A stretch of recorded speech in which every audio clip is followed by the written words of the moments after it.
Alright guys, so it is a crisp 5 in the morning and we got most of the details for JP's New Year's event and how it's going to function aside from the new unit, because it seems like they're holding that card very close to the chest. We really didn't even get much in terms of hints to what the servant might actually be. It's very, very strange. They pretty much gave us everything else for the celebration except for the servant. And if I'm understanding, and you have to give me a little bit of slack here because the stream is in Japanese, but if I'm understanding correctly, it does look like they're going to announce the New Year's servant in another broadcast in the next day or two, because go figure, they want the New Year's servant to be announced for New Year's. But we do know what, most importantly for most players is going to be the GSSR and the actual New Year's write-up, and they're both absolutely insane. So let's break down the GSSR first, and this one, man, I'm looking forward to this when it comes to global, because what they're doing is they're splitting the banner by male and female, card type, and then single target or AoE. And instead of trying to just let you, imagine what that might look like, they gave us all of the banners, and I absolutely love this, because this has been something that I talk about with the insane GSSRs where there's like 7, 8, 9 servants on the banner, and your chances of getting them start getting from 1 in 4, 25% to like 1 in 9, 1 in 8, where it's about like 15% or something along those lines. It's still 5 in the morning, so if my math is a little bit off, please forgive me. But regardless, this looks insane because a lot of these banners have so much strength concentrated into them, and you have a solid chance of getting who you want as well. It's like the best of both worlds. Look at this one, for instance.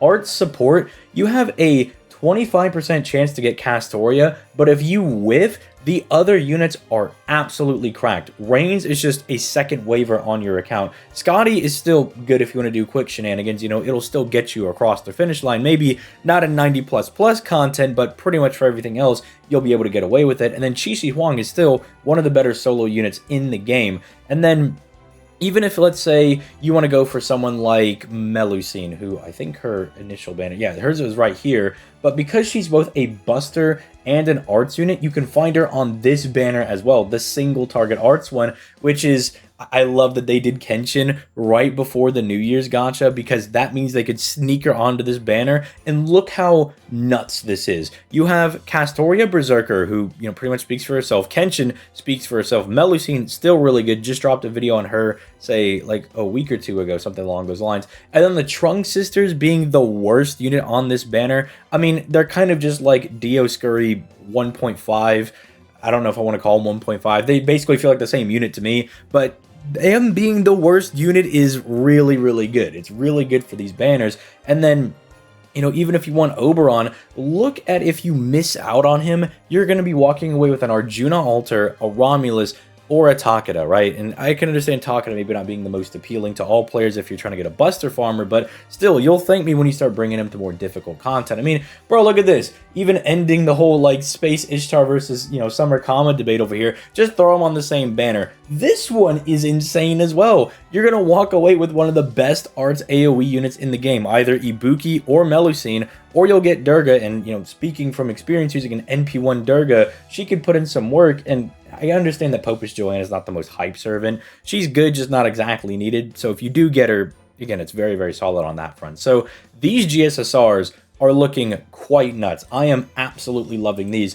But it doesn't just end there. We're also going to be getting an insanely strong New Year's write-up over here. All the units are going to rotate, and you guys already know I got my eye on Koyenskaya because I have Scotty, I have Castoria on JP, I just need Koyenskaya so I can start showing off Buster units when they drop over on the JP version of the game. Plus, it'll allow me to do 90++ farming. I don't have Oberon, but I'll figure it out. I'll get there somehow. But even if you don't want Koyenskaya, dude, look at this. They're throwing Salter up there, and maybe they're gonna give Salter another buff. I know they just gave her one for anniversary, but could this be a sign? Maybe they want to roll something out her way, make Salter go from, you know, really solid to just nuts to butts broken, because even though I think she's really good, there are like some things that I think I would like them to update about her to maybe bring her more in line with the OG Saber version. There's just something, and maybe it's because my OG Saber is NP2 and my Salter is NP1, so it might just be me being really tired and, you know, the NP differential, but I still feel like Salter can get one more thing, especially just because, you know, in Heaven's Feel, she's supposed to be more cracked than Artoria, so I'd like to see her get that little just bit of like an extra skill buff or an NP buff or something along those lines, just to see what they could do with it. But even outside of that, if you're not hyped for, say, Salter as just a servant you really like and think is pretty solid, they're also bringing like Himiko, Merlin back. You know, Tiamat is making her return really soon. You know, you're not having to wait, say, you know, a year, 2 years, like with Oberon or Arjuna Alter's initial release. They're already bringing her back. So if you're an NA player, you can look at this and say, you know what, Draco hasn't come back yet. Maybe I prioritize Draco for the arcade collaboration event, and then maybe I summon for Tiamat on the New Year's gacha over here. I just think it's pretty strong in general, because even if you have a lot of the other guys, you might want to go for, say, Summer Jean. Romulus is also on here. It's just a very strong not NA, but New Year's rotating banner. Again, sorry, it's still a little bit early, but the only thing that I didn't see and that they might announce is it didn't look like there was any sign of a Destiny Order summon, which, if you're a newer player, that's basically where you pick all of the servants, like one per class, and then that kind of becomes your GSSR. So it's like a bonus one where you pick all the units, though. So you pick one Saber, one Archer, one Lancer, and then they kind of split up the extra classes a little bit weirder, but, you know, you're going to get one of the servants that you picked. It's really nice because, sure, the chances of getting the servant that you actually want are really low, but you did pick all the servants, right? So you can't really be mad when you get one of them because you picked them, right? Like, you wanted to go for somebody and you ended up getting them. So it didn't seem like we were going to be getting that. It also did seem, as a little bit of an aside, it looks like we might be getting a Grail as like login bonus, or it's coming with the GSSR over here. So that might also be something they start to do, where it's like, hey, you did the GSSR here, take an extra Grail, which I would really like on NA to finish my Morgan to 120, but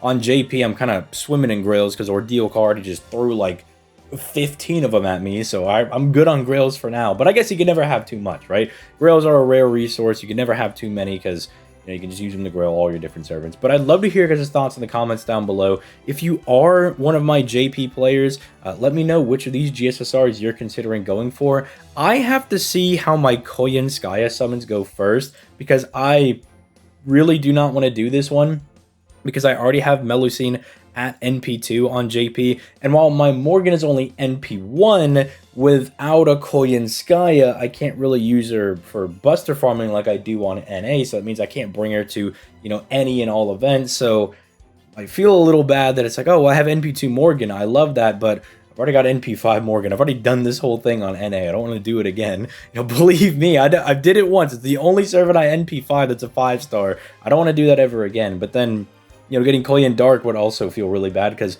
no Koyan Light can't do Buster farming, and then I would feel like I'm not really getting to use her as much as I would really like to. So let me know what you're going to be summoning on in the comments down below, and then let me know if you're going to be going on the New Year's gacha over here, because, hey, this is not paid. You can just summon for any of these guys at your leisure, and I love that Koyan Sky is coming back around, but I'd love to hear your thoughts in the comments down below, and I am going to go to bed, so I will catch you guys in the next one. Peace, late.